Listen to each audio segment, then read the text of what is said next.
നോക്കാം നാളെ രാവിലെ. ഇപ്പൊ നമുക്ക് എന്തെങ്കിലും ഇവിടെ കിടന്ന് ഉറങ്ങാം. അല്ല എനിക്ക് അച്ഛൻ കിടന്ന് ഉറങ്ങിക്കോ.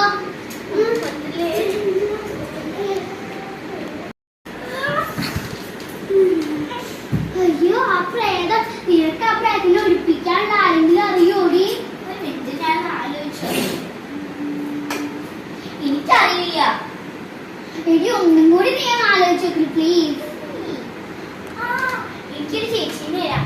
ആ ചേച്ചീന്റെ അച്ഛനൊരു മന്ത്രവാദിയായിരുന്നു. പക്ഷെ ആ ചേച്ചിയുടെ അച്ഛൻ ഇപ്പൊ സ്ഥലത്തില്ല.